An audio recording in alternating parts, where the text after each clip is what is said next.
Before the roar of the locomotive, this was America, a nation divided not just by politics, but by an entire continent.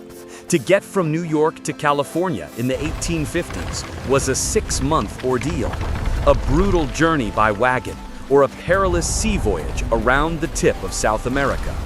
But in the midst of the Civil War, President Abraham Lincoln signed into law a project of breathtaking audacity: to build a railroad that would cross this wilderness, conquer its mountains, and bind the fractured nation together with an iron spine.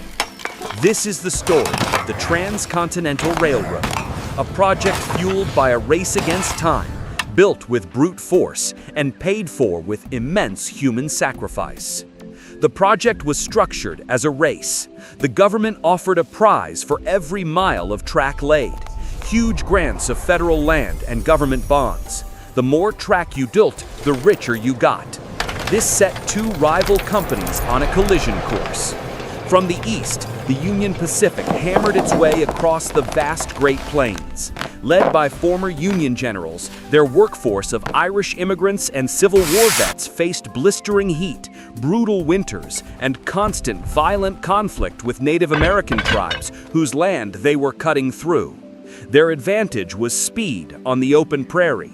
From the west, the Central Pacific faced a challenge that seemed impossible: to conquer the Sierra Nevada, a 10,000-foot-high wall of solid granite. With a severe labor shortage, they turned to a workforce that others had overlooked: thousands of Chinese immigrants. Their challenge wasn't speed, it was survival. The Union Pacific was a logistical beast. At its peak, it was the largest industrial operation in the world. An army of 10,000 men moved like a machine, laying up to 10 miles of track in a single day. Behind them followed the notorious hell-on-wheels towns, lawless mobile settlements of saloons and gambling dens that moved with the end of the track. While the Union Pacific was racing across the plains, the Central Pacific was fighting a vertical war. The Sierra Nevada was their great enemy. For 2 years, they clawed their way upwards, making only inches a day. Their greatest weapon was the brilliant and tireless workforce of over 15,000 Chinese laborers. To break through the granite, they had to blast. This meant hand-drilling holes and packing them with black powder, and later, dangerously unstable nitroglycerin.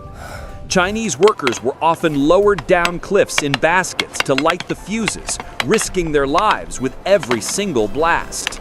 They battled not just the rock, but 40-foot snowdrifts and deadly avalanches in the winter.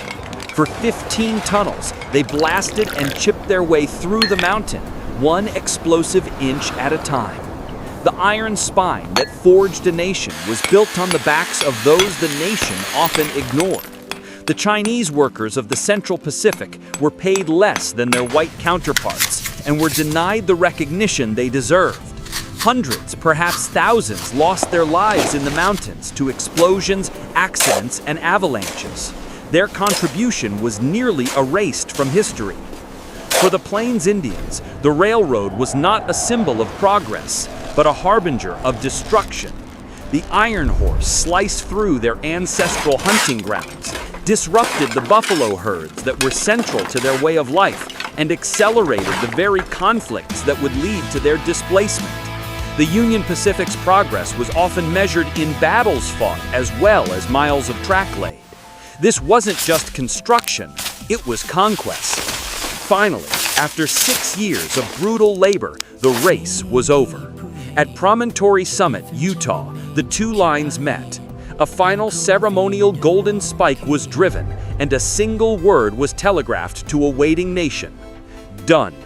The impact was immediate.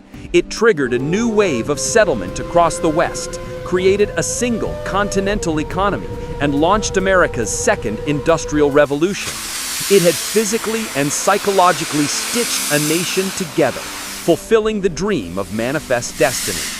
The Transcontinental Railroad is a story of epic achievement and profound cost.